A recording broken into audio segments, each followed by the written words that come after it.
Second चीज quadratic polynomial.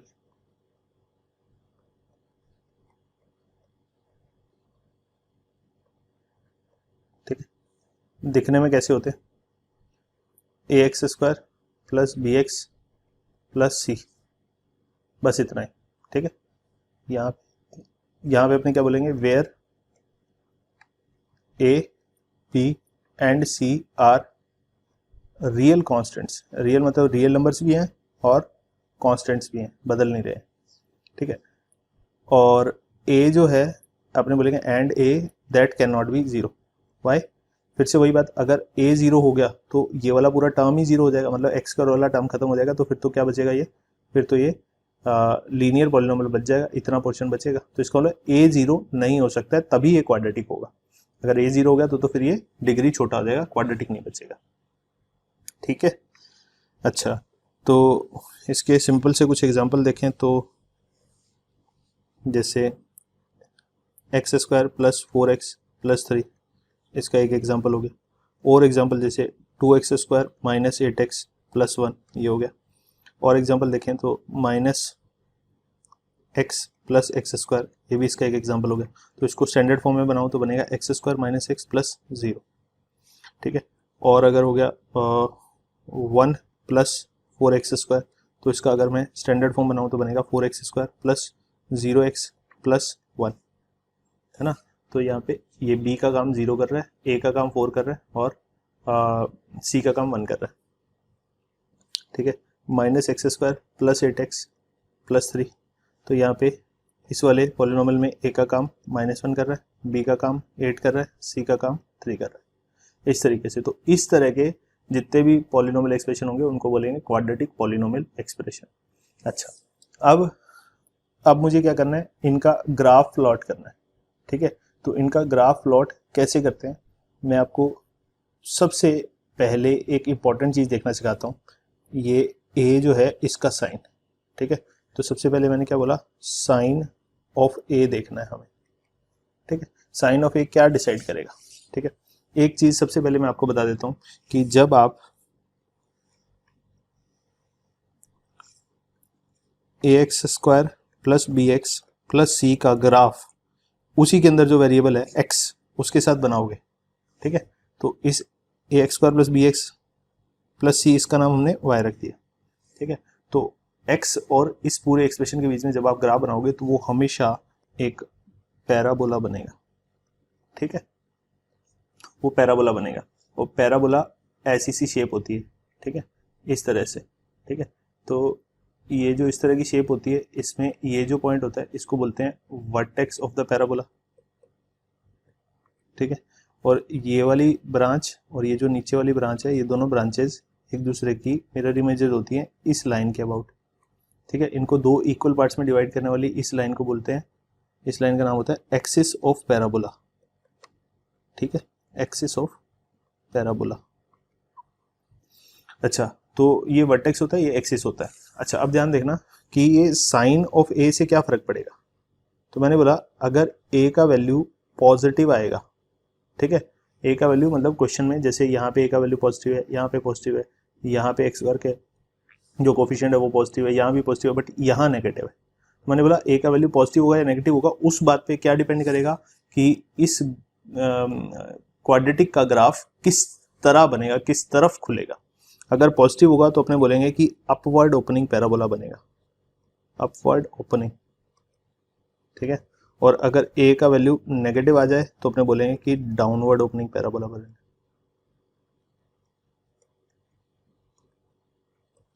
यानी कि ये ग्राफ ऐसा भी बन सकता है और ऐसा भी बन सकता है। ठीक है, ये अपवर्ड ओपनिंग पैराबोला कब बनेगा, ए ग्रेटर देन 0 होगा तब, यानी ए पॉजिटिव होगा तब। और अगर ए लेस देन 0 यानी नेगेटिव होगा तो फिर ऐसा पैराबोला बनेगा। ठीक है, तो अगर ए 0 हो जाए तो अगर ए 0 हो जाए तो ये क्वाड्रेटिक बचेगा ही नहीं ना, फिर तो लीनियर जैसा ग्राफ बनेगा। तो दो ही केसेस बनेंगे, या तो ए पॉजिटिव या ए नेगेटिव। ठीक है, अब इसमें भी जरूरी नहीं है कि ग्राफ ऐसा ही बनेगा, है ना, मतलब अपवर्ड ओपनिंग की भी इनफाइनाइट पॉसिबिलिटीज हैं। तो क्या क्या है वो, जैसे मान लिया मैं अपवर्ड ओपनिंग ग्राफ की बात कर रहा हूं, तो अपवर्ड ओपनिंग तो ऐसा भी हो सकता है, ऐसा भी हो सकता है,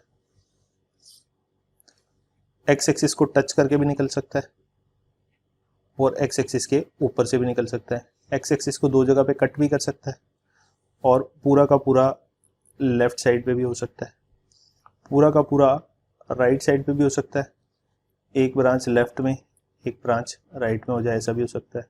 वर्टेक्स उसका वाई एक्सिस के ऊपर भी लाई कर सकता है, वर्टेक्स उसका कहीं और भी लाई कर सकता है। ठीक है, तो ये स्टीप भी हो सकता है, ब्रॉड भी हो सकता है। ठीक है, तो किसी भी तरह का पैराबोला हो सकता है इस तरीके से। ठीक है, तो व्हाट आई एम सेइंग कि ये पैराबोला में से कौन सा पैराबोला बनेगा, किधर काटेगा, वर्टेक्स कहाँ होगा, ये कैसे पता चलेगा? ये तो फिर हमें फर्दर ABC से पता चलेगा। ABC का वैल्यू बदलने पे अलग अलग पैराबोला बनेंगे, इनमें से कोई भी बनेगा। अच्छा, फिर हमें A से तो एक चीज पता चली कि अगर A पॉजिटिव आया तो अपवर्ड ओपनिंग बनेगा। ये देखो ऊपर की तरफ खुल रहे हैं ये सारे के सारे, तो इनको बोलते हैं अपवर्ड ओपनिंग पैराबोलास। ठीक है, तो A का वैल्यू पॉजिटिव आया तो ऊपर की तरफ खुलेगा, और अगर A का वैल्यू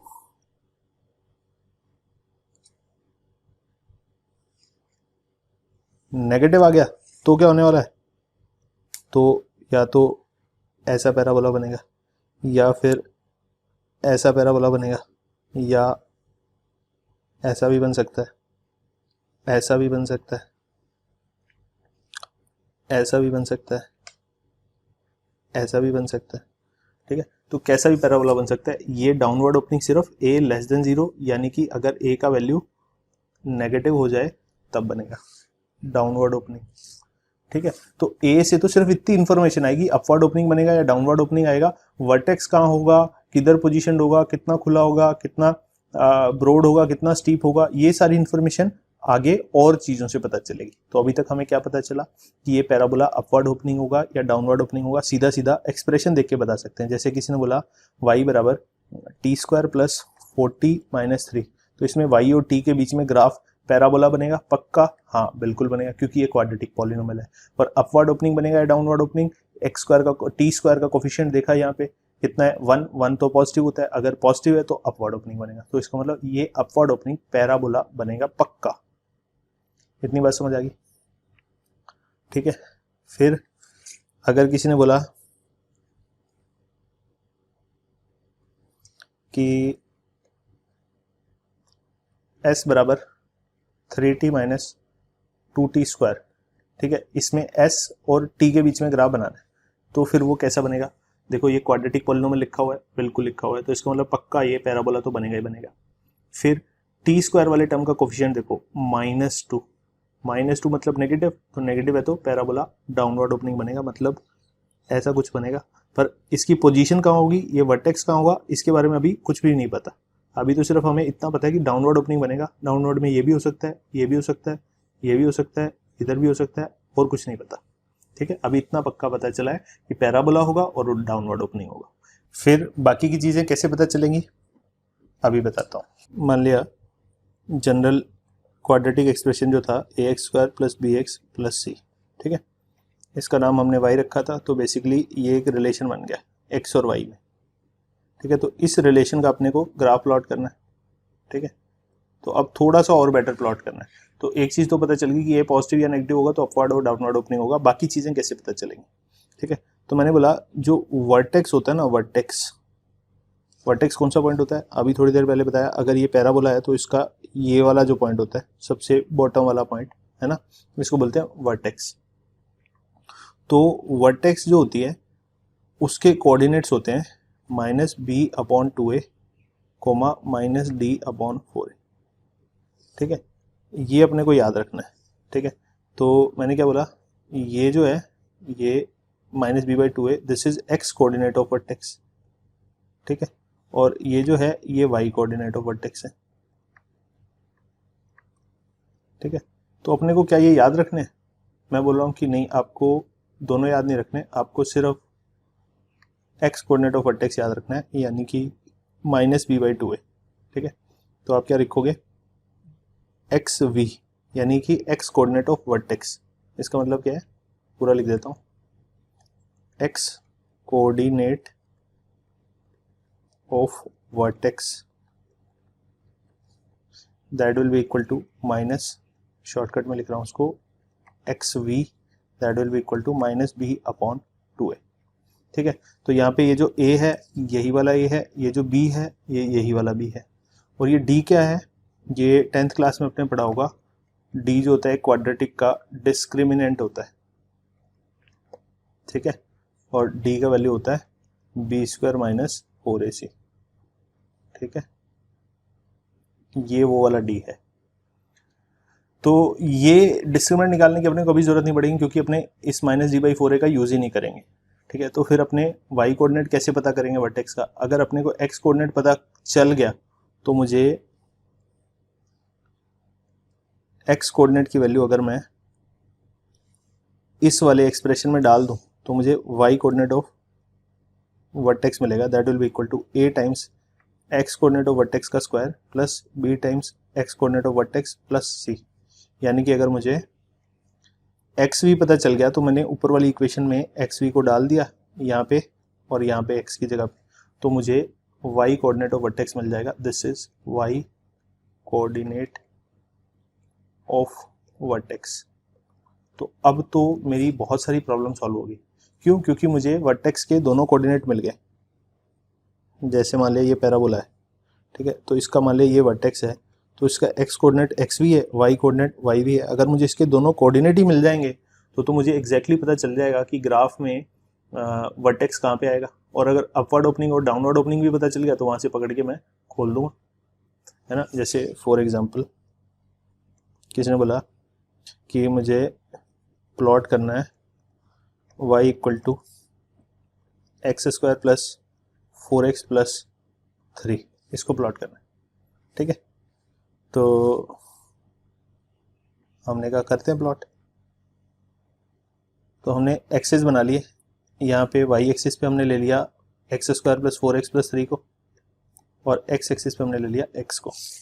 ठीक है, अब हमने बोला सबसे पहले वर्टेक्स का x कोऑर्डिनेट निकालो, that is equal to -b/2a। ठीक है, तो फॉर्मूला से b का काम कौन कर रहा है यहाँ पे 4, तो -4/2 टाइम्स a का काम यहाँ कौन कर रहा है 1, तो ये आ गया -2। ठीक है, अब ये जो -2 आया इसको उठा के इस x की जगह डाल दो यहाँ पे और यहाँ पे, तो आपको y कोऑर्डिनेट ऑफ वर्टेक्स मिलेगा, that will be equal to -2 का स्क्वायर प्लस 4 टाइम्स -2 प्लस 3, तो ये कितना बनेगा 4 - 8 प्लस 3, तो ये बनेगा -1। तो आपको मिला -2, -1। तो आपने देखा ग्राफ पे -2 -1 और -2 यहाँ चल के आएगा, और -1 नीचे की तरफ यहाँ आएगा, ये -1 -2। तो आपको बेसिकली पता चल गया कि यहाँ पे कहीं पे वर्टेक्स होगा। और फिर आपने सोचा कि अगर यहाँ वर्टेक्स है तो अपवर्ड ओपनिंग होगा या फिर डाउनवर्ड ओपनिंग होगा। ठीक है, तो अब x² का कोफिशिएंट देखा, x² का coefficient a which is positive, तो पॉजिटिव है तो अपवर्ड ओपनिंग बनेगा। तो इसका मतलब यहाँ से पक्का फिर वो ऐसे कैसे निकलेगा। ठीक है, अब अगर आपको इसमें और एक्यूरेसी चाहिए, ये तो फिर मैंने फिर से लगभग अंदाजा लगा दिया। अगर इसमें भी आपको और एक्यूरेसी चाहिए कि कोई बच्चा बोले कि सर मुझे ये वाला पॉइंट और ये वाला पॉइंट भी पता करना है, फिर उसके लिए तो रूट्स निकालने पड़ेंगे। ठीक है, ये वाला पॉइंट और ये वाला पॉइंट इसके जीरोज को रिप्रेजेंट करते हैं, ये दोनों पॉइंट्स जहाँ पे एक्स एक्सिस को काटा।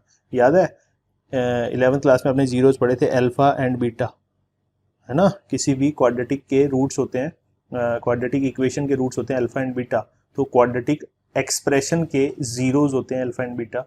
तो ये जो जीरोज हैं उनको रिप्रेजेंट कर रहे हैं। तो यहाँ पे जिस भी पॉइंट पे कटेगा और यहाँ पे जिस भी पॉइंट पे कटेगा, ये दोनों पॉइंट्स इस क्वाड्रेटिक पॉलिनोमियल के रूट्स आएंगे। अगर आपको मेथड याद है मिडिल टर्म स्प्लिटिंग वाला, कैसे निकालते थे, तो आप निकाल भी सकते हो। 3x plus x, middle term को 2 टुकड़ों में बांटा, प्लस 3। ठीक है, तो कैसे करते हैं वो भी अभी सिखाता हूँ। पहले अगर याद है तो एक बार चेक कर लेते हैं। तो ये x प्लस 3 x प्लस 1 आएगा, ये आ गया x प्लस 3 x प्लस 1। ये फैक्टर्स आ गए तो x की यहाँ से दो वैल्यूज आएंगी, एक तो आएगी -3 और एक आएगी -1। तो इसका मतलब है कि ये वाला तो पक्का -1 से ही पास कर रहा होगा और ये जो है ये -3 से पास कर रहा होगा। ठीक है, तो हमें ये वाला पॉइंट भी पता चल गया, ये वाला पॉइंट भी पता चल गया और एक्यूरेट बन गया। अगर कोई बच्चा बोले कि सर ये आगे जाके वाई एक्सिस को जहाँ पे काटेगा मुझे तो वो वाला पॉइंट भी पता करना है, मान लिया यहाँ पे जाके वाई एक्सिस को काटा, तो वो भी पता कर सकते हो। कैसे? वो तो वाई इंटरसेप्ट है ना। वाई इंटरसेप्ट का मतलब x को 0 डालो, तो x को 0 डाला तो सीधा सीधा ये c आ जाएगा, तो इस वाले में x को 0 डाला तो c 3 आ जाएगा, तो यहाँ पे ये वाला पॉइंट भी आ गया अपने पास 0,3। इस तरीके से ये वाला पॉइंट भी पता कर लिया हमने। तो ये रफली इस तरह का शेप बनेगा, तो बहुत ज़्यादा नियर बाई हमने बना लिया है। ठीक है, और एक और एग्जांपल देख लेते हैं। जैसे किसी ने बोला plot 3x² + 4x - 1 with x। ठीक है, तो मुझे इसको x के साथ प्लॉट करना है। तो सबसे पहले मैं x कोऑर्डिनेट ऑफ वर्टेक्स निकालूँ, क्योंकि मुझे पक्का पता है कि ये क्वाड्रेटिक टाइप है, तो x के साथ प्लॉट करने में पैराबोला बनेगा। तो पैराबोला का वर्टेक्स का x कोऑर्डिनेट पता करो, तो उसका फॉर्मूला होता है -b/2a। तो -b का काम यहाँ करेगा -4, ठीक है, b क्योंकि 4 है, अपॉन 2a, तो 2a तो हो जाएगा 6, तो that will be equal to -2/3।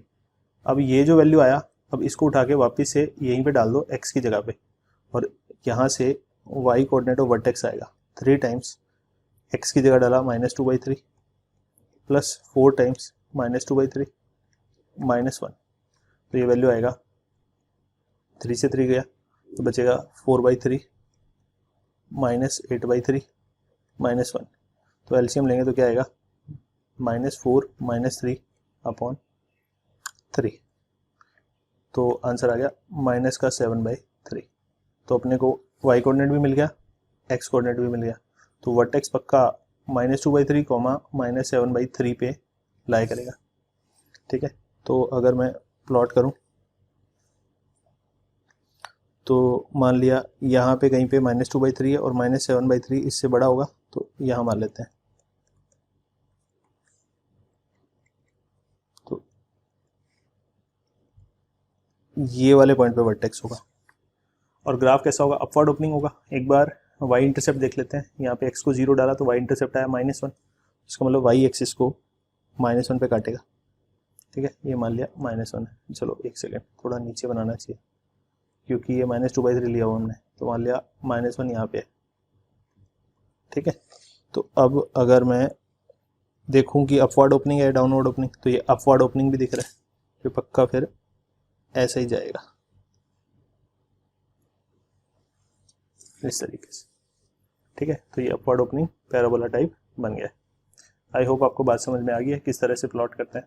बहुत सिंपल है, लेकिन इसमें एक दो ध्यान रखने की बातें हैं, वो आपको समझा देता हूँ। फिजिक्स में कैसे ध्यान रखना है।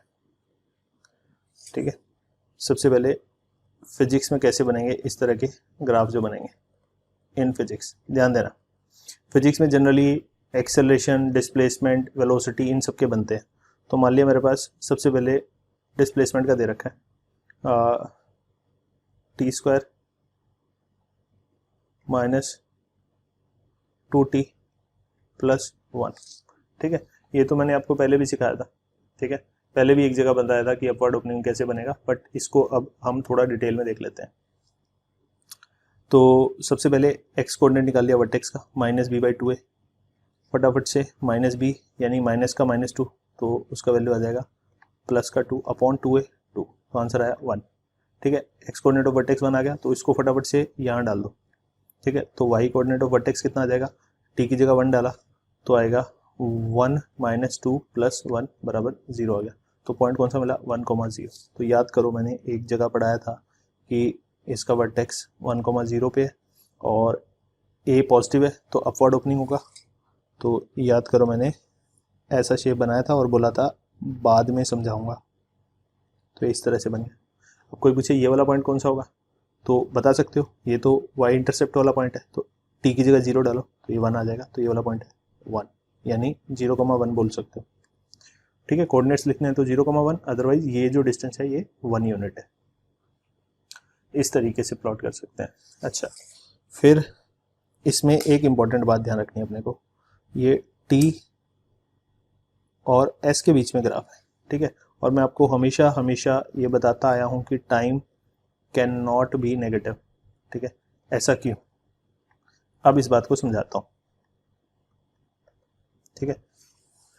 मान लिया मैंने एक पेंडुलम बॉब को, ये एक पेंडुलम बॉब है, ठीक है, छोटा सा होता है, ऐसे ही बड़ा बना दिया। अच्छा, इसको मैंने यहाँ से इस डायरेक्शन में पुश किया, ठीक है, और इसने घूमना चालू किया। तो मैंने मान लिया एग्जैक्ट 12 बजे 12 PM पे इसको इधर पुश किया, ठीक है। तो 12:0:0 पे मान लिया मैंने इसको पुश किया। तो इस समय को मैंने बोल दिया, ये जो एग्जैक्ट 12 बजे हैं जिस समय मैंने इसको पुश किया, उस समय को मैंने बोल दिया t बराबर 0। अब सोचो कि अगर ये t बराबर 0 है तो अगले 1 सेकंड बाद जो टाइम होगा उसको मैं t बराबर 1 सेकंड बोल सकता हूँ, ठीक है। 12:02 को मैं t बराबर 2 सेकंड बोल सकता हूँ, बोलो, है ना। तो अब टाइम तो आगे बढ़ेगा ही। t बराबर 0 मैंने उस मोमेंट को बोल दिया जब मोशन स्टार्ट की थी। अब t बराबर -1 तो वो मोमेंट हो जाएगा ना जब तो मोशन स्टार्ट ही नहीं हुई थी, मतलब मोशन स्टार्ट होने से 1 सेकंड पहले, t बराबर -1 का तो ये मतलब हो। तो मोशन स्टार्ट होने से पहले तो अपने को जनरली जरूरत ही नहीं पड़ेगी ना, तो मोशन स्टार्ट होने के बाद की सारी बातें करते हैं, इसीलिए अपने बोलते हैं कि समय नेगेटिव नहीं हो सकता, आगे आगे टाइम बढ़ता जाएगा, यानी t का वैल्यू 0 1 2 3 आगे पॉजिटिव हो सकता है, यानी t का वैल्यू हाफ सेकंड हो जाए चलेगा, t का वैल्यू 1.4 सेकंड हो जाए चलेगा, t का वैल्यू 3.21 सेकंड हो जाए चलेगा, फ्रैक्शन हो सकता है लेकिन नेगेटिव नहीं हो सकता है, ठीक है। इसीलिए हम क्या करते हैं कि t की ये जो नेगेटिव वाली वैल्यूज हैं इनके ऊपर कोई भी डिस्प्लेसमेंट का वैल्यू मिलेगा ही नहीं हमें। वाई? क्योंकि डिस्प्लेसमेंट तो तभी आएगा ना जब मोशन स्टार्ट हुई, तो अगर मोशन ही स्टार्ट नहीं आई तो यहाँ पे इधर t बराबर 0 से पहले तो बात करने का लॉजिक ही नहीं बनता। तो इसलिए हम क्या करते हैं, इस ग्राफ को मिटा के इस ग्राफ का सिर्फ इतना ही पोर्शन ड्रॉ करते हैं, बस 10, ठीक है।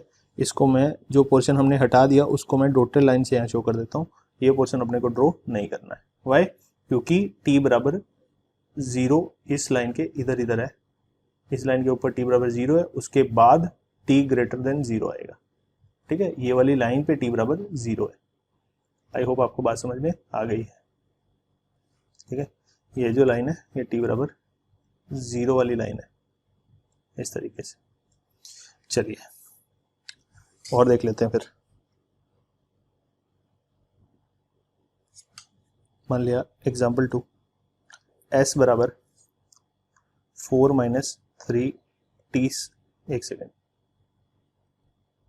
4 - 3t + 2t स्क्वायर, एक सेकेंड और चेंज करते हैं, 4 + 3t - 2t स्क्वायर, ऐसा कर दिया मैंने, ठीक है। अब इसको मैं अगर रीअरेंज करूं स्टैंडर्ड फॉर्म में तो -2t स्क्वायर + 3t + 4 ऐसा लिखा हुआ है। यहाँ पे s डिस्प्लेसमेंट है और t टाइम इन सेकेंड्स है, ठीक है।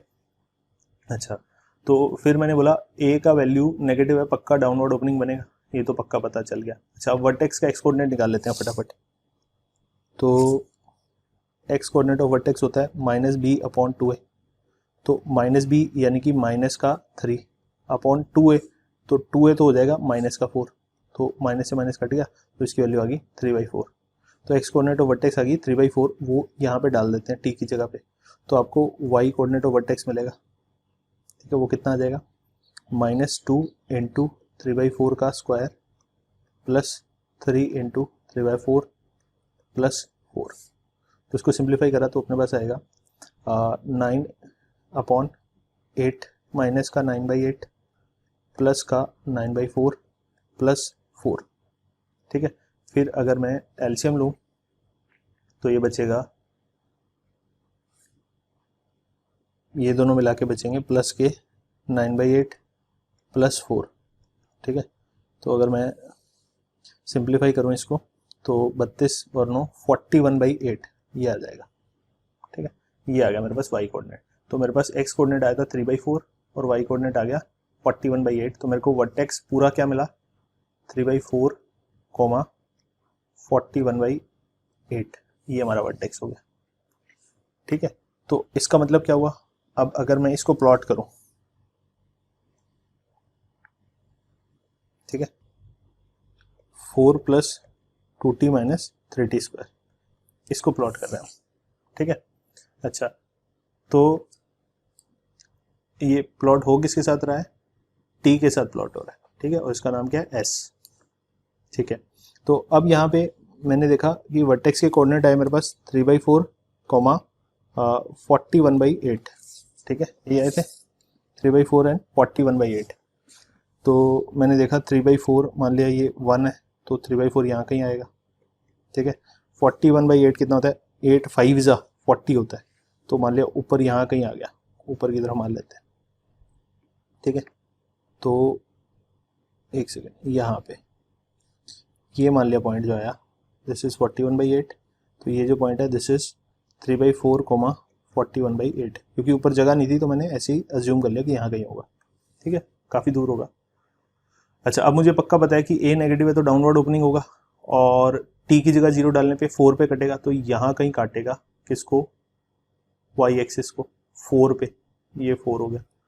और अगर मैं इनको ज्वाइन करूँ तो फिर ये downward opening from the vertex ऐसा सा बन जाएगा, ठीक है। आई होप आपको ये भी ड्रॉ करना आ गया, बट इसमें भी एक चेंज है कि ये पूरा नहीं बनेगा। क्यों नहीं बनेगा, वाई, अगेन टाइम जो है नेगेटिव नहीं हो सकता, इसलिए यहाँ तक बनेगा बस। आगे का जो डॉटेड पार्ट है ये पूरा होता अगर टाइम नेगेटिव पॉसिबल होता, बट ये नहीं बनेगा, ठीक है। मेरे ख्याल से आपको बात समझ आ गई होगी। This is how a parabola is drawn. तो इस तरह का ग्राफ दिखे तो वो डाउनवर्ड ओपनिंग पैराबोला है, ठीक है। आई होप आपको ये वाली बात भी समझ आ गई है।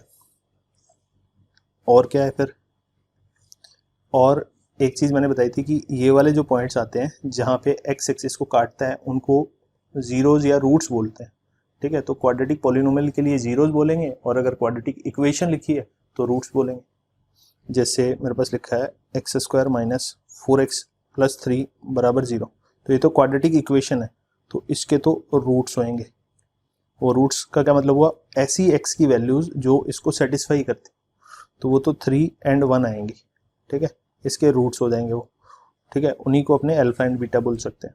लेकिन अगर मेरे पास खाली इतना लिखा हो -4x प्लस 3, तो ये अब इक्वेशन नहीं है, ये तो खाली एक एक्सप्रेशन है। इक्वेशन तो ये पूरी हुई है ना, तो ये क्वाड्रेटिक एक्सप्रेशन लिखा हो तो एक्सप्रेशन के हमेशा जीरोज होते हैं, और जीरोज का क्या मतलब हुआ, x की वो वैल्यूज जो इस एक्सप्रेशन के वैल्यू को 0 बना देंगी, ठीक है। यानी कि अगर मैं इसकी जगह 1 या 3 डालूं तो ये 0 बन जाएगा, आप डाल के देख लेना।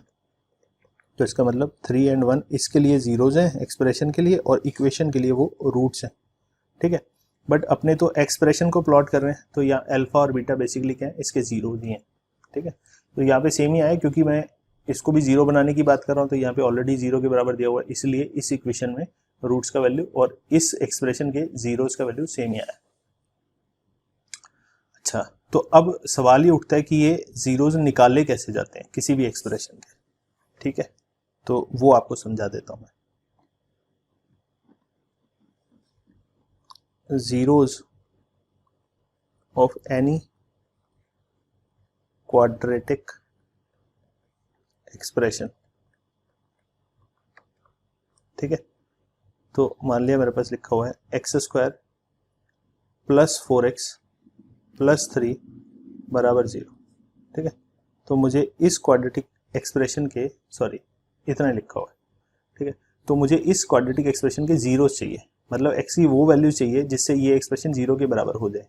तो सबसे पहले मैंने क्या किया, इस एक्सप्रेशन को उठा के 0 के बराबर पुट कर दिया, तो ये क्वाड्रेटिक इक्वेशन बन गया, ठीक है। अब मुझे क्या करना है, एक मेथड है जो डेवलप किया गया था क्वाड्रेटिक को सॉल्व करने के लिए। उसमें क्या करते हैं, इस मिडिल टर्म के 2 टुकड़े कर देते हैं, ठीक है। ऐसे 2 टुकड़ों में इसको बांटेंगे, ठीक है, कि उन 2 टुकड़ों को जोड़ने पे तो वापस से यही बन जाए, और उन दोनों को मल्टीप्लाई करने पे ये 3 बन जाए, ठीक है। तो मतलब सिर्फ न्यूमेरिकल वाले पार्ट की बात करें, x को एक बार के लिए भूल जाओ, तो यहाँ पे क्या लिखा हुआ है, प्लस का 4 लिखा हुआ है, तो ये प्लस का 4 है और ये प्लस का 3 लिखा हुआ है यहाँ पे। तो प्लस के 4 के 2 टुकड़े करने हैं मुझे, ठीक है। ऐसे 2 टुकड़े जिनको मल्टीप्लाई करने पे तो 3 आए, तो अगर मैं 3 और 1 लिखूं, इनको मल्टीप्लाई करने पे प्लस का 3 आ जाएगा, और अगर मैं इन दोनों को जोड़ूं तो जोड़ने पे 4 आना चाहिए। तो इसका मतलब ऐसे दो टुकड़े 3 और 1 मैंने हिट एंड ट्रायल से सोच लिए। तो यहाँ पे इनको विद साइन लिखना है, तो यहाँ 3 भी प्लस का है 1 भी प्लस का है, तो मैं लिखूंगा प्लस, ब्रैकेट हटा रहा हूँ, यहाँ मैं लिखूंगा प्लस का 3x, x हमेशा साथ में लगाना है, इस 1 के साथ भी x लग गया, प्लस का 1x, फिर बाकी को एज इट इज, तो ये दो टुकड़े हो गए, ठीक है। फिर x को as it is x square को, और 3 को एज इट इज प्लस 3 बराबर 0, ठीक है, ठीक है। अब क्या करेंगे, अब ये जो दो टुकड़े आए, ये वाला टुकड़ा और ये वाला टुकड़ा, इनको अलग अलग ग्रुप्स में डिवाइड कर देंगे। कैसे, पहले दो टर्म्स का एक ग्रुप बना दिया, दूसरे दो टर्म्स का एक ग्रुप बना दिया। इस ग्रुप में से देखेंगे क्या कॉमन आ रहा है, इस ग्रुप में से दोनों टर्म्स में से क्या कॉमन आ रहा है, पहली टर्म और दूसरी टर्म में से x कॉमन आ रहा है, तो x कॉमन लिया तो अंदर क्या बचेगा, इधर इस टर्म में से x बचेगा, इस टर्म में से 3 बचेगा, फिर प्लस, फिर इन दोनों टर्म्स में से कुछ कॉमन आ रहा है क्या, नहीं आ रहा, तो उसको एज इट इज लिख दो बराबर 0। तो दो दो के पेयर्स बना के हमने कॉमन ले लिया। अच्छा, अब सोचना, अब ये अपने आप में ये एक टर्म बन गया और ये दूसरा टर्म बन गया। अब इन दोनों टर्म्स में से फर्दर कुछ कॉमन आ रहा है क्या, बिल्कुल आ रहा है, x+3 दोनों में है, तो इस x+3 को फिर से कॉमन निकाल लो, तो अंदर क्या बचेगा, पहले टर्म में से तो एक वेक्टर x बचेगा और दूसरे टर्म में तो सिर्फ 1 बचेगा, तो +1 बराबर 0, ठीक है। अब ये फैक्टराइज हो चुका है, तो मैंने क्या बोला, ये क्वाड्रेटिक पॉलिनोमियल के फैक्टर्स क्या होंगे, x+3 एंड x+1, ठीक है। अब मुझे क्या करना है, इसके जीरोज पता करने हैं। जीरोज मतलब इस एक्सप्रेशन का वैल्यू कौन से x पे 0 होता है, तो मैंने इसको 0 के बराबर पुट करके यहाँ तक पहुंच गया। तो मैंने बोला कि ऐसे दो x के वैल्यू मुझे यहाँ देख के पता चल रहे हैं कि अगर मैं यहाँ पे x की जगह -3 डाल दूं तो भी एक्सप्रेशन 0 हो जाएगा, और अगर मैं x की जगह -1 डाल दूं तो भी एक्सप्रेशन 0 हो जाएगा। क्यों, क्योंकि 0 को किसी भी चीज से मल्टीप्लाई करो तो वो 0 ही आता है। तो बेसिकली आप इस तरह सोचिए कि मेरे पास a इंटू बी दो चीजें लिखी हुई हैं, बोला जा रहा है कि इनका प्रोडक्ट 0 कब होगा, तो मैं बोलूँगा तब 0 होगा जब या तो a 0 हो जाएगा या फिर b 0 हो जाएगा, दोनों में से कोई भी एक 0 हो गया तो ये पूरा एक्सप्रेशन अपने आप 0 हो जाएगा।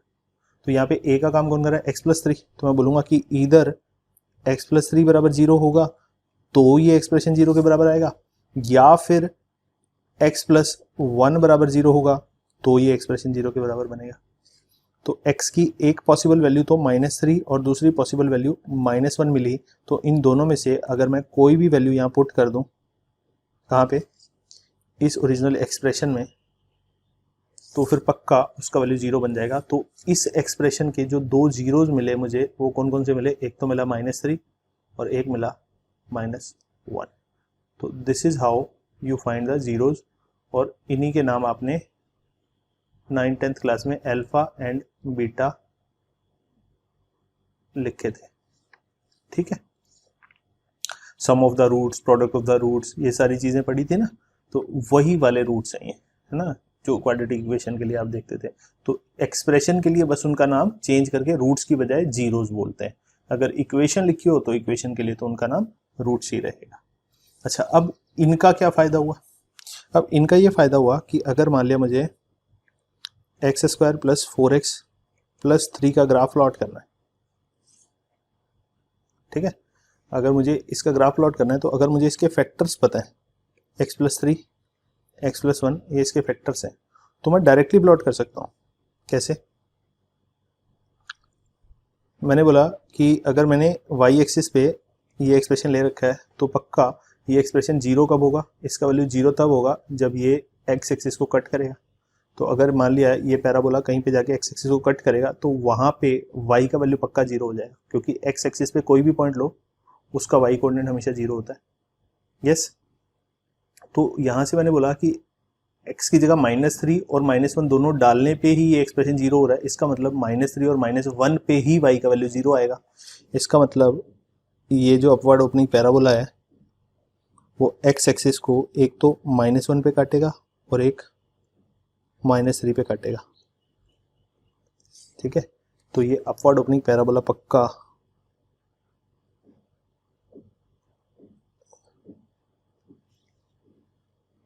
इस तरह का बनेगा। ठीक है, ऐसा बनेगा। क्यों? क्योंकि वो एक्स एक्सिस को -3 और -1 पे काटेगा, तो यहाँ से पता कर सकते हैं। वर्टेक्स अगर चाहिए तो अलग से भी पता कर सकते हो। तो ये अगर रूट्स पता चल जाए तो ये भी एक तरीका है ग्राफ को प्लॉट करने का क्वाड्रेटिक का। ठीक है, फिर से रूट्स के लिए एक दो क्वेश्चन और प्रैक्टिस कर लेते हैं। जैसे किसी ने बोला x² - 7x + 10, ठीक है, ये एक्सप्रेशन है, ठीक है, इसके जीरोस बताओ। ठीक है, तो किसी ने बोला इसके जीरोस बताओ, तो मैंने क्या बोला, मिडिल टर्म को स्प्लिट करो दो टुकड़ों में। तो ऐसे दो टुकड़े जिनको जोड़ने पे तो -7 आए, तो मैंने सोचे -5 एंड -2, इनको मल्टीप्लाई करने पे प्लस का 10 आना चाहिए। तो इनके साथ x हमेशा अपनी तरफ से लगाना है। तो ये दो टुकड़े बन गए, +10 एज इट इज, इधर x² एज इट इज, और बराबर में पुट कर दो 0, क्योंकि अपने को देखना है कि इस एक्सप्रेशन का वैल्यू 0 कब बनेगा, तो इसलिए बराबर 0 पुट कर दिया। अब फिर वही दो दो के पेयर बना दो, पेयर बना दिए। अब इसमें से x कॉमन आ रहा है पहले दो में से, तो x - 5 बचेगा।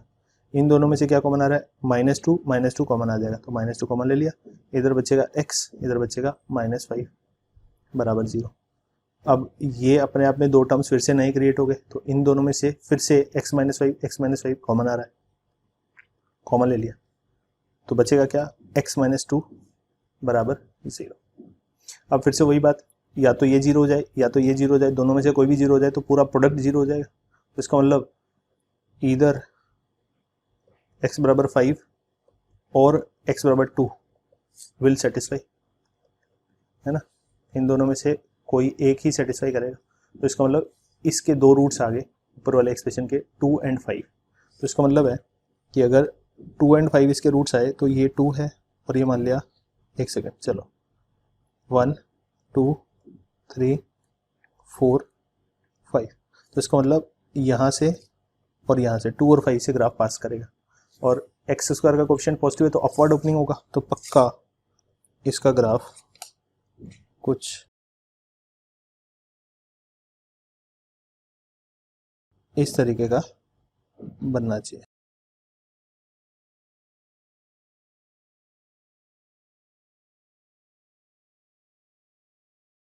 ऐसा। ठीक है, तो ये अपवर्ड ओपनिंग पैराबोला बन गया, और ये दोनों जीरोज हैं तो यहाँ से पास करेगा, और वर्टेक्स अपने -b/2a से पता कर सकते हैं। ठीक है, और y कोऑर्डिनेट ऑफ वर्टेक्स भी पता कर सकते हैं। ठीक है, आई होप आपको ये वाला मेथड भी समझ में आ गया, जीरो निकालना भी आ गया। अच्छा, अगर कुछ क्वेश्चन ऐसे होते हैं जो मिडिल टर्म स्प्लिटिंग से नहीं होते, जैसे x² - 7x + 5 बराबर 0। अब आप इसमें कुछ भी कर लो, मिडिल टर्म्स को स्प्लिट करके वो वाला मेथड यूज़ कर ही नहीं पाओगे, तो फिर आप क्या करते हो, तो फिर आप रूट्स निकालने के लिए एक शॉर्टकट मेथड आपको सिखाया गया है। ठीक है, वो था धराचार्य formula, -b ± √b² - 4ac upon 2a। ठीक है, ये भी आपको सिखाया गया होगा 10th क्लास में। इसको बोलते हैं श्री धराचार्य फॉर्मूला। ठीक है, श्री धराचार्य थे, उन्होंने डिस्कवर किया था, और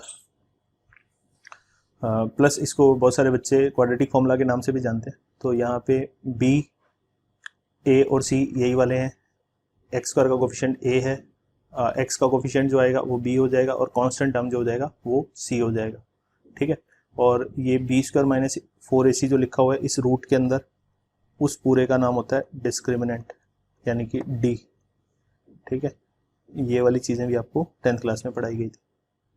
ठीक है, तो जैसे अभी मुझे इसका निकालना है, तो मैं डायरेक्ट इस फॉर्मूला में वैल्यू डालता हूँ और निकाल लेता हूँ। जैसे इसके दो रूट्स आएंगे, x बराबर -b, तो b का काम यहाँ पे -7 कर रहा है, तो -7 यानी प्लस का 7 प्लस माइनस रूट b² यानी 7 का स्क्वायर 49 -4 a का वैल्यू कितना है, a का वैल्यू 1 इंटू 1 इंटू c का वैल्यू कितना है 5 अपॉन 2a, तो a तो 1 है, तो आ गया 7 प्लस माइनस रूट 49 माइनस 20 कितना हो जाएगा 29 डिवाइडेड बाई 2। तो इसके जो दो रूट्स आए वो आए 7 प्लस माइनस रूट 29, यानी इनमें से एक तो हो जाएगा 7 प्लस रूट 29 अपॉन 2, और दूसरा हो जाएगा 7 माइनस रूट 29 अपॉन 2।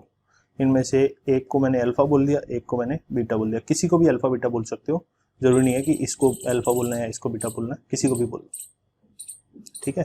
तो ये वाला भी एक मेथड होता है जब डायरेक्टली मिडिल टर्म स्प्लिट नहीं होती, ठीक है। ये एक और मेथड आपको सिखाया गया था, completing the square method, 10th class में। तो ये जो फॉर्मूला आया है ये कंप्लीटिंग द स्क्वायर मेथड से ही डिराइव किया गया है, तो वही मेथड और ये मेथड दोनों सेम ही है, ठीक है। यही वाला जो फॉर्मूला आया है ये किससे आया है, कंप्लीटिंग स्क्वायर से ही आया है। तो ये फॉर्मूला आप डायरेक्टली याद रख सकते हैं।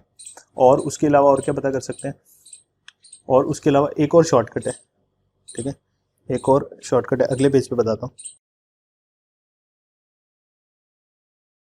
Shortcut to find roots of any quadratic equation, any quadratic equation, ठीक है। तो उसमें क्या करते हैं, मान लिया फॉर एग्जांपल मेरे पास लिखा हुआ है x square minus 4x plus 3 बराबर 0, ठीक है। तो मैं क्या करूँगा, मैं पहले तो इन दोनों टर्म्स को साइड में लिख लूँगा। अब मैं सोचूंगा कि इक्वल टू 0 ये लिखा हुआ है। अब मैं सोचूंगा कि यहाँ पे क्या मैं ऐसा कोई नंबर जोड़ सकता हूँ जिससे ये तीनों मिलके परफेक्ट स्क्वायर बन जाए। यानी परफेक्ट स्क्वायर किसको बोलते हैं, a square minus 2ab plus b square. अगर ये बन जाए तो क्या मैं इसको परफेक्ट स्क्वायर बोल सकता हूँ, बिल्कुल। इसको मैं a माइनस बी का होल स्क्वायर लिख सकता हूँ। ये फॉर्मूला 8th क्लास में सिखाया गया था आपको, है ना। तो अगर ये तीनों टर्म बन जाए तो मैं इनको परफेक्ट स्क्वायर लिख सकता हूँ। तो मैं यहाँ पे कोशिश करूँगा कि परफेक्ट स्क्वायर बनाने की। तो मैं यहाँ पे देख सकता हूँ कि मेरे पास लिखा हुआ है पहला टर्म तो x का स्क्वायर, तो x से तो a का काम करा लेंगे अपने, ठीक है, माइनस 2 इंटू एक्स, ठीक है, 2a ये तो आ गया। और एक और क्या चाहिए, b का काम, यहाँ पे 4 को डिवाइड किया तो बचा कितना 2, तो b का काम मैं 2 से करा लूँगा। तो a स्क्वायर माइनस 2 ये 2ab, अब मुझे यहाँ पे प्लस क्या चाहिए होता है, b का स्क्वायर चाहिए होता है। तो यानी ये जो b है, अगर मैं इस b का स्क्वायर यहाँ पे जोड़ दूँ, यानी 2 का स्क्वायर यहाँ जोड़ दूँ, तो ये परफेक्ट स्क्वायर नहीं बन जाएगा, बिल्कुल बन जाएगा। तो बेसिकली मैंने क्या किया, यहाँ पे भी 4 जोड़ दिया और यहाँ पे भी 4 जोड़ दिया। दोनों तरफ 4 क्यों जोड़ा, ताकि इक्वेशन ना बदल जाए, ठीक है। अगर मैं एक तरफ 4 जोड़ दूंगा तो इक्वेशन ही चेंज हो जाएगा ना, इक्वेशन चेंज नहीं होना चाहिए। अच्छा, ऐसा करने से मेरे पास फायदा क्या हुआ, अब ये जो पहले 3 टर्म्स हैं इन तीनों को मिला के मैं यहाँ पे लिख सकता हूँ x माइनस 2 का होल स्क्वायर। फिर मेरे पास क्या बचा, ये 3, ये 3 उधर चला जाएगा, बचेगा 4 माइनस 3 विच इज 1, है ना। इस 3 को इधर भेजा तो 4 माइनस 3 मिलके 1 हो जाएगा। तो अब दोनों तरफ स्क्वायर रूट लिया तो x माइनस 2 बराबर 1 आ जाएगा।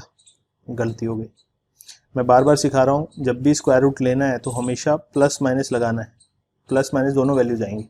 अगर x स्क्वायर बराबर 4 है तो x की वैल्यू 2 नहीं होगी, x की वैल्यू प्लस माइनस 2 होगी, दोनों वैल्यू जाएंगी। क्यों, क्योंकि आप इसमें डाल के देखो, प्लस का 2 डालोगे तो भी सेटिस्फाई करेगा, माइनस का 2 डालोगे तब भी सेटिस्फाई करेगा।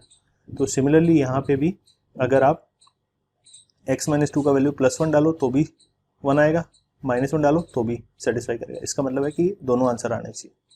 अब फिर मैंने एक बार 2 को उधर भेजा तो x का वैल्यू आएगा 2 + 1 और 2 - 1, तो x का वैल्यू एक तो 3 आएगा और एक आएगा 1। तो इस मेथड से देखो कितनी जल्दी मैंने रूट्स निकाल लिए। एक तो मिडिल टर्म स्प्लिटिंग वाला मेथड था ही था, ठीक है, दूसरा क्वाड्रेटिक फॉर्मूला था ही था, ठीक है, मिडिल टर्म स्प्लिटिंग, एक तो वो था ही, एक क्वाड्रेटिक फॉर्मूला था। अब ये तीसरा जो आया है ये कंप्लीटिंग द स्क्वायर से ही आया है, बट इसमें मुझे एक शॉर्टकट तरीका मिल गया, ठीक है, जल्दी हो जाता है ये। एक और बताता हूँ जल्दी कैसे होता है। मान लिया मैंने एक और एग्जांपल लिया, x square minus 2x plus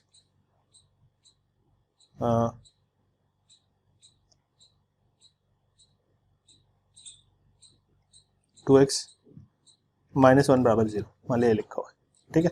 अब मुझे इसके रूट चाहिए, तो मुझे बचपन में इतना तो याद ही होगा ना, x square minus 2x plus 1 x minus 1 का होल स्क्वायर होता है, ये तो फटाफट से याद होता है। तो आपको सीधा सीधा यहाँ से दिखना चाहिए एक्स स्क्वायर माइनस 2x, मुझे यहाँ पे एक प्लस का 1 और चाहिए, तो कोई बात नहीं, ये जो -1 था ये भी पड़ा हुआ है, तो एक प्लस का 1 चाहिए था, वो मैंने दोनों तरफ ऐड कर दिया, ठीक है। मैंने क्या किया, यहाँ पे एक +1 एक्स्ट्रा ऐड किया, -1 ऑलरेडी था, बराबर 0 था, उसमें एक +1 और कर दिया। ठीक है, तो हमारे पास अब क्या बन गया, x² - 2x + 1, और ये 1 को उधर भेज दिया तो हमारे पास बचेगा बराबर 2। तो ये बन गया x - 1 का होल स्क्वायर बराबर 2। तो x - 1 बराबर ±√2। तो यहाँ से x का वैल्यू आ गया 1 + √2 और 1 - √2। ये दोनों आपके रिक्वायर्ड रूट्स हो गए। और देख लो एग्जांपल फटाफट। किसी ने बोला x² - 8x प्लस, ठीक है, मान लिया किसी ने बोला 4 बराबर 0 लिखा हुआ है। ठीक है, तो मैंने क्या किया, परफेक्ट स्क्वायर बनाने के लिए x² - 8x को अलग किया, +4 बराबर 0 लिखा हुआ है। तो मुझे यहाँ पे क्या चाहिए, 4 का स्क्वायर यानी 16 चाहिए। ठीक है, x के कोफिशिएंट का आधा कर लो हमेशा उसका स्क्वायर, क्योंकि 2x तो अलग करना ही करना है। तो 2x को हटाया तो पीछे कितना बचा, 4। तो 4 का स्क्वायर होता है 16। तो 16 को दोनों तरफ जोड़ दिया, तो हमारे पास बचेगा, ये बन गया x - 4 का होल स्क्वायर। ये 4 को इधर भेज दिया तो बचेगा 12। तो बचेगा x - 4 बराबर ±√12। यहाँ से x बराबर 4 ± √12। ठीक है, चाहो तो और सिंप्लीफाई कर सकते हो, √12 का वैल्यू 2√3 होता है, ये भी लिख सकते हो, चलेगा। ठीक है, तो ये कितनी जल्दी जल्दी सॉल्व होता है। ठीक है, अगर आपको ये दिख जाए, नजर आ जाए कि परफेक्ट स्क्वायर है। ठीक है, और अगर किसी को ये वाला मेथड नहीं समझ में आया तो कोई बात नहीं, आप वही वाला यूज कर सकते हो। ठीक है, थोड़ी प्रैक्टिस के लिए एक आध सवाल और करा सकता हूँ। जैसे मान लिया किसी ने बोला x² - 6x + 2 बराबर 0। ठीक है, ये लिखा हुआ है, तो मुझे दिख गया x² - 6x, तो यहाँ तो पक्का 3 का स्क्वायर यानी 9 जोड़ना पड़ेगा। ठीक है, इस 2 को उधर भेजूंगा तो -2 हो जाएगा, 9 मैंने दोनों तरफ जोड़ दिया, तो मेरे पास बचेगा x - 3 का होल स्क्वायर बराबर 7। तो x - 3 बराबर ±√7 यानी x बराबर 3 ±√7। ये दोनों रूट्स आ गए। This is your required answer. तो इतनी जल्दी जल्दी हम कैलकुलेट कर सकते हैं अगर आपको ये वाला मेथड भी पता है तो। ठीक है, बाकी मिडिल टर्म स्प्लिटिंग वाला मेथड तो एक है ही है, बट वो हर जगह अप्लाई नहीं होगा। ठीक है, इस केस में मिडिल टर्म स्प्लिटिंग नहीं चलेगा, पर ये वाला मेथड हमेशा चलेगा। और जो क्वाड्रेटिक फॉर्मूला है वो भी हमेशा चलेगा, वो हमेशा एप्लीकेबल है, वो कभी भी आपको गलत आंसर नहीं देगा अगर आपने सही वैल्यूज डाली हैं तो। ठीक है, तो मिडिल टर्म स्प्लिटिंग कभी कभी चलेगा और ये दोनों मेथड हमेशा चलेंगे। ठीक है, तो एक बार समराइज कर लेते हैं अभी तक हमने क्या क्या सीखा। ठीक है, तो एक तो हमने लीनियर पॉलिनोमियल्स को प्लॉट करना सीखा। ठीक है, लीनियर पॉलिनोमियल्स को प्लॉट करना सीखा हमने। उसमें हमने बोला अगर ax + b टाइप के एक्सप्रेशन को टाइप कर दिया, प्लॉट कर दिया जाए ax + b वर्सेस x, तो दोनों को एक दूसरे के साथ प्लॉट कर दिया जाए तो कैसा शेप बनेगा, एक स्ट्रेट लाइन बनेगा। ठीक है, फिर हमने बोला कि जो रिलेशन दिखेगा वो y = ax + b, ये रिलेशन होगा। ठीक है, तो वो ग्राफ और इस रिलेशन का ग्राफ सेम ही होगा, और ये रिलेशन, ये जो y और x में एक रिलेशन लिखा हुआ है लीनियर टाइप का, इसको बोलते हैं equation of a straight line. ठीक है, equation of a straight line, और इसकी हमने 3 फॉर्म्स पढ़ी हमने। ठीक है, 3 forms of equation of straight line. तो general form ax + by + c बराबर 0, ये जनरल फॉर्म पढ़ी हमने। ठीक है, फिर हमने पढ़ी slope intercept form y = mx + c। हमने बोला ये दोनों फॉर्म्स एक दूसरे में इंटरचेंज हो सकती हैं। ठीक है, फिर हमने तीसरी फॉर्म पढ़ी intercept form x/a + y/b = 1। Equal to 0 मत कर देना, ध्यान रखना, =1 होता है। ठीक है, यहाँ पे ए बी सी कोई भी कॉन्स्टेंट्स हैं। ठीक है, और यहाँ पे m स्लोप का काम कर रहा है, c यहाँ पे y इंटरसेप्ट का काम कर रहा है, और इस वाली इक्वेशन में a और b x intercept and y intercept का काम कर रहे हैं रेस्पेक्टिवली। और मैंने बताया था x इंटरसेप्ट और y इंटरसेप्ट हमेशा विद साइन लिए जाते हैं, और अगर मुझे x इंटरसेप्ट निकालना है किसी स्ट्रेट लाइन में तो मैं y का वैल्यू 0 पुट करूंगा और x का जो वैल्यू आएगा वही मेरा x इंटरसेप्ट हो जाएगा। और अगर मुझे y इंटरसेप्ट चाहिए तो x की जगह 0 पुट कर दूंगा और y का जो वैल्यू आएगा वही मेरा y इंटरसेप्ट हो जाएगा। ठीक है, तो इतनी बातें सीखी, इनको प्लॉट करना सीखा और इनकी हेल्प से कुछ कुछ कैलकुलेशन सीखी। प्लस फिर सेकंड नंबर पे हमने देखा क्वाड्रेटिक पॉलिनोमियल्स क्या होते हैं। क्वाड्रेटिक पॉलिनोमियल्स, उसमें हमने बोला कि वो ax² + bx + c टाइप के दिखते हैं और उनमें a जो है वो 0 नहीं होना चाहिए। ठीक है, और ABC रियल नंबर होने चाहिए। तो इस टाइप के एक्सप्रेशन को क्वाड्रेटिक पॉलिनोमियल बोलते हैं। अगर इसके बराबर में 0 लगा दूं तो क्वाड्रेटिक इक्वेशन बोल देंगे उसको। अच्छा, फिर मैंने बोला कि ये हमेशा ही पैराबोला शेप का बनता है, हमेशा ही पैराबोला शेप का बनता है, ठीक है। और पैराबोला अपवर्ड ओपनिंग बनेगा या डाउनवर्ड ओपनिंग, ये किस बात पे डिपेंड करेगा कि ए पॉजिटिव है या फिर ए नेगेटिव है। तो अगर ए पॉजिटिव आ गया तो अपवर्ड ओपनिंग, नेगेटिव आ गया तो डाउनवर्ड ओपनिंग, ठीक है। फिर हमने बोला एक्स कोऑर्डिनेट ऑफ वर्टेक्स निकालना हो तो उसका फॉर्मूला होता है -b/2a, ठीक है। हमने क्या बोला कि वर्टेक्स कौन सा होता है पैराबोला का, ये वाला जो पॉइंट होता है इसको वर्टेक्स बोलते हैं, और इनको अगर इक्वली दो ब्रांचेज में डिवाइड करने वाली लाइन जो होती है उसको बोलते हैं एक्सिस ऑफ पैराबोला, ठीक है। ये जो वर्टेक्स है इस पॉइंट को बोलते हैं वर्टेक्स, वर्टेक्स का एक्स कोऑर्डिनेट, ठीक है, उसको मैं xv से रिप्रेजेंट कर रहा हूँ, y कोऑर्डिनेट को yv से रिप्रेजेंट कर रहे हैं, ठीक है। तो उसका x कोऑर्डिनेट -b/2a से आ जाता है इसके लिए, ठीक है। और इस x कोऑर्डिनेट को फिर आप क्या करो, इसके अंदर डाल दो, तो फिर आपको जो पूरे एक्सप्रेशन का वैल्यू मिलेगा उसी को आप y कोऑर्डिनेट ऑफ वर्टेक्स बोल दोगे, तो यहाँ से आप वर्टेक्स भी निकाल सकते हो। फिर हमने बोला कि क्वाड्रेटिक पॉलिनोमियल के जीरोज कैसे निकालते हैं, जीरोज ऑफ क्वाड्रेटिक पॉलिनोमियल, ठीक है। तो उसके भी मैंने 3 मेथड बताए, ठीक है। पहला method splitting the middle term,